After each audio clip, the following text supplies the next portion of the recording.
Right, let's go to colours, and we go to the peony purple and the green.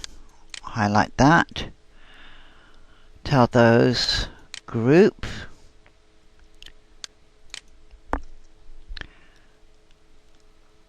and while they're still highlighted, tell them duplicate,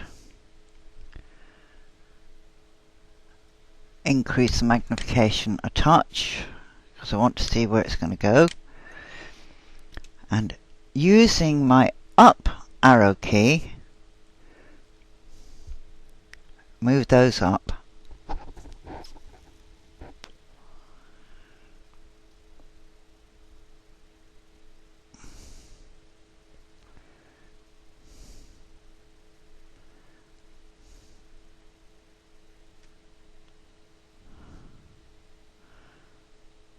And just move them into position using the down arrow key.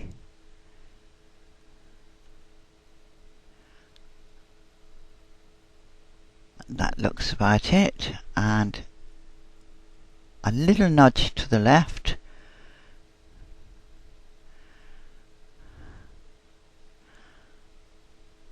Just about one space. And let's take a quick look.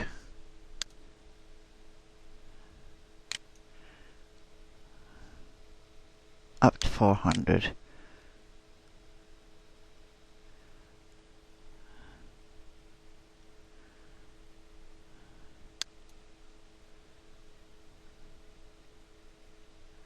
And if you remember, these two weren't identical up the centre. So now I'm going to highlight the whole lot. One, hold down my shift key, and then go to my align centres vertically. Oh no, undo. Did you see what happened?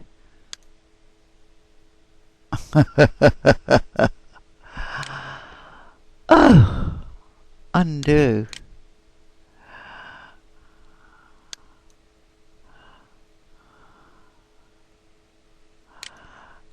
These are all grouped. They shouldn't have moved.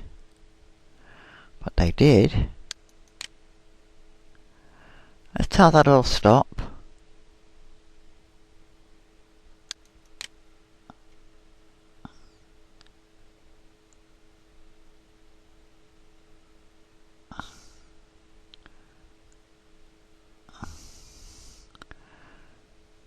I think we'll leave as is.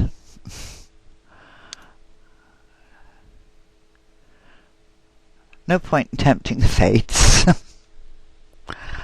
Okay, all that remains now is to test stitch it. And I'm going to hide the image and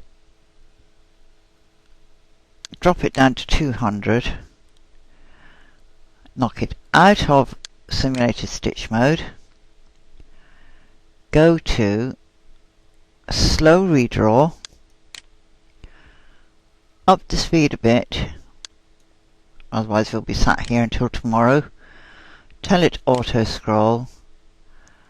And it's telling me I've got 16,183 stitches, which is not bad. And then tell it go.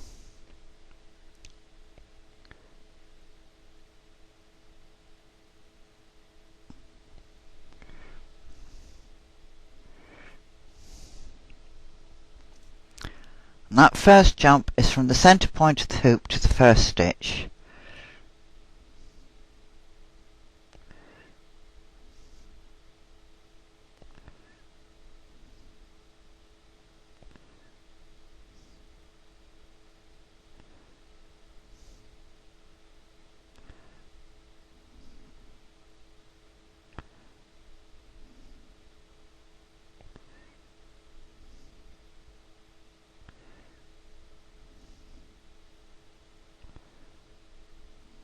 And that's the travel line down to the bottom one. It grieves me that I couldn't put travel lines in for all the colours.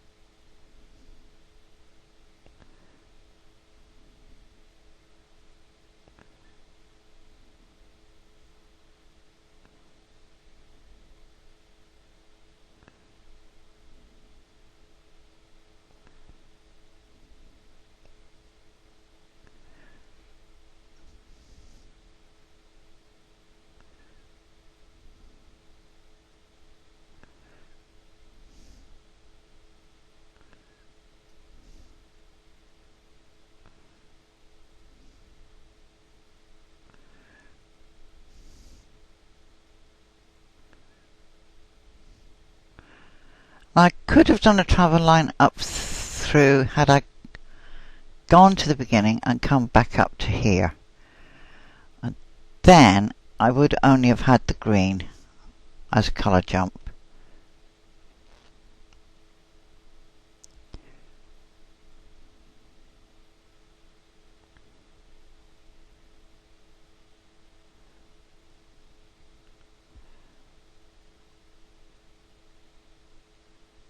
And that's a colour change. See, I could have missed out a colour change and just run a line from there up through where I knew the stem was going to travel out to where the start of this was.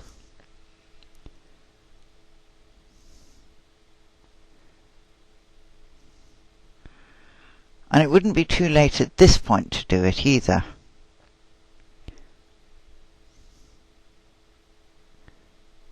Because the green is stitching last.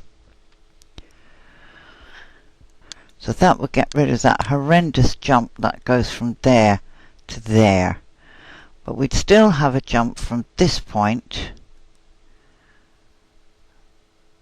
down to where the green would start. So it all depends on you. And you'd put the travel line in exactly in the same way as I put in the travel line between the centre and the start of here. But it would mean that you would have to come up halfway, have a jump down to here and come up halfway. At least doing it this way, you're not going to have that extra jump for the colour going from here. Hang on, I've already forgotten where the extra jump would come in. You see, we've got a green jump there, we've got the pink jump there. There it is.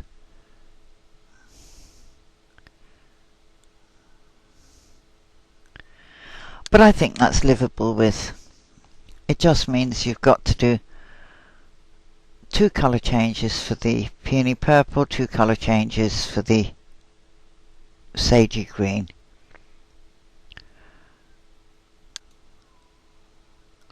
So if you only want to do the 1 colour change for the peony purple, put the run line in. And you do it by going to Home, page down to get through the first colour. And when you're digitising, remember you have to have the jump that goes from here down to here. So you may be eliminating 1 jump, but you're introducing another. So you have to weigh them up. Is it really worthwhile? And no, I don't think it is. I think you're better off doing the colour change, because it's not really a jump, it is a colour change. And just having those extra couple of colour changes. And all that remains now is for it to be test stitched. And I'm not going to bother showing you how to put the alignment lines in. I'll do a very quick look at how you would put in repeats of these. So, and to do a repeat of these in MBX, you're going to combine mode. Okay, now we know the design is well covered. we ask for an extra hoop, and we move our extra hoop up. And always try and keep your centre marks over your centre marks. Now I come out of combine mode.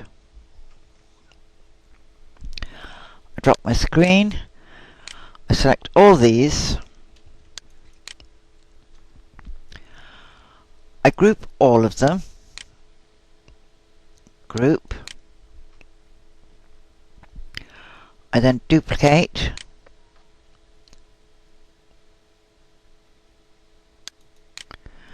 and the centre mark of this sits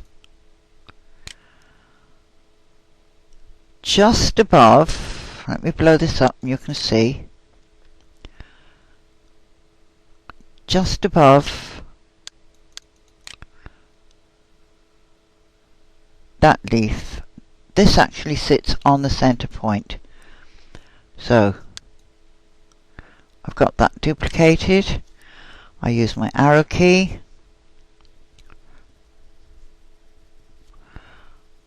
I run it up the middle.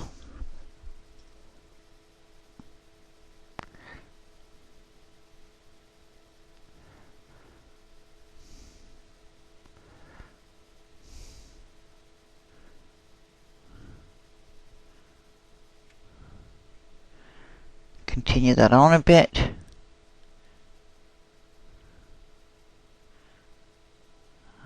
Just tapping my up key till that crosshair sits just under that centre stem.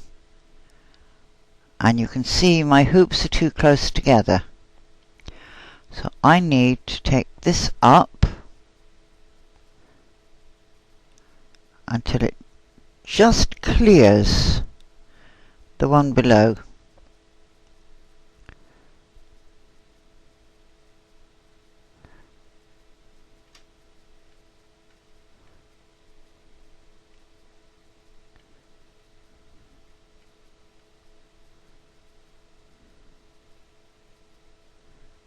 And I think that's about it just there.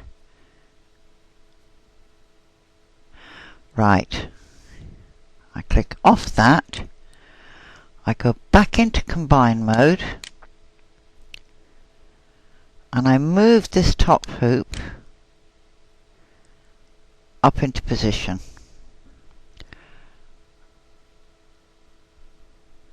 And I need to bring my screen up so as I can see where it is. Just about there. Now let's check my hoop again. And that bright green is aggravating my eyes. There we go, and there's your overlap area. Now, I come out of combine mode, or drop this down.